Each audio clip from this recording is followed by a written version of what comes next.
ಕೇಂದ್ರ ಗೃಹ ವ್ಯವಹಾರಗಳ ಸಚಿವಾಲಯ, ಯುವ ವ್ಯವಹಾರ ಮತ್ತು ಕ್ರೀಡಾ ಸಚಿವಾಲಯ, ಪ್ರಾದೇಶಿಕ ಸಹಕಾರಿ ನಿರ್ವಹಣಾ ಸಂಸ್ಥೆ ಹಾಗೂ ಮೇರಾ ಯುವ ಭಾರತ್ ವತಿಯಿಂದ ಬೆಂಗಳೂರಿನಲ್ಲಿ ಆಯೋಜಿಸಲಾಗಿರುವ 17ನೇ ಬುಡಕಟ್ಟು ಯುವ ವಿನಿಮಯ ಕಾರ್ಯಕ್ರಮಕ್ಕೆ ಸಂಸದ ಡಾ ಸಿಎನ್ ಮಂಜುನಾಥ್ ಚಾಲನೆ ನೀಡಿದರು.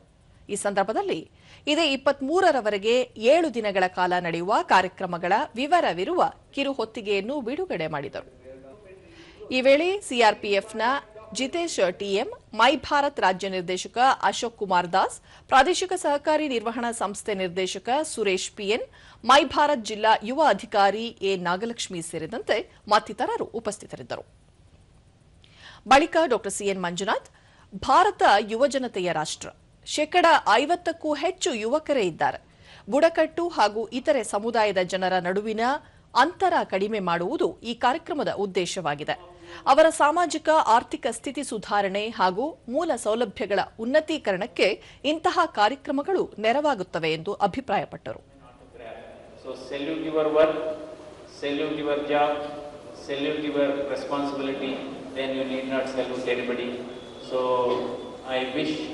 All of you a great future in all your future endeavors, and government is with you. Jitesh TM, ಬುಡಕಟ್ಟು ಸಮುದಾಯವನ್ನು ಸಮಾಜದ ಮುಖ್ಯವಾಹಿನಿಗೆ ತಂದು ಎಲ್ಲರಂತೆ ಆತ್ಮವಿಶ್ವಾಸದಿಂದ ಬದುಕಲು ನೆರವಾಗಬೇಕಿದೆ ಎಂದರು.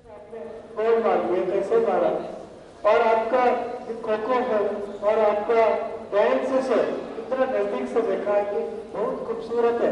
आपका जगह जैसे खूबसूरत है, आप लोग भी बहुत खूबसूरत है. ಅಶೋಕ್ ಕುಮಾರ್ ದಾಸ್, ಬುಡಕಟ್ಟು ಸಂಸ್ಕೃತಿಯ ಅನಾವರಣ ಹಾಗೂ ಪರಂಪರೆಯನ್ನು ಸಂಭ್ರಮಿಸುವುದು ಕಾರ್ಯಕ್ರಮದ ಆಶಯವಾಗಿದೆ. ಇಂದು ಭಿನ್ನ ಸಂಸ್ಕೃತಿ ಆಚರಣೆಗಳ ಸಂಗಮವಾಗುತ್ತಿದೆ ಎಂದು ತಿಳಿಸಿದರು.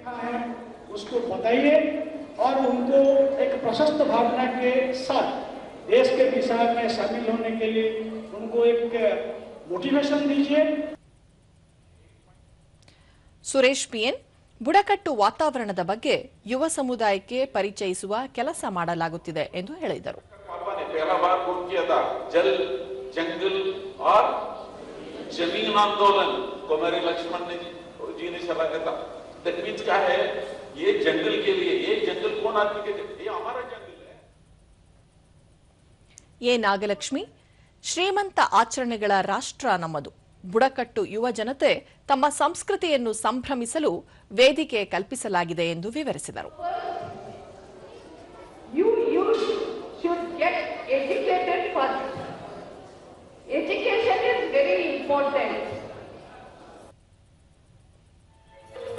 ಇದೇ ಸಂದರ್ಭದಲ್ಲಿ ಬುಡಕಟ್ಟು ಸಮುದಾಯದ ಯುವಕರು ತಮ್ಮ ಸಂಪ್ರದಾಯದ ಉಡುಗೆ ತೊಡುಗೆಗಳನ್ನು ತೊಟ್ಟು ವಿವಿಧ ಕಲಾ ಪ್ರದರ್ಶನ ನೀಡಿದರು.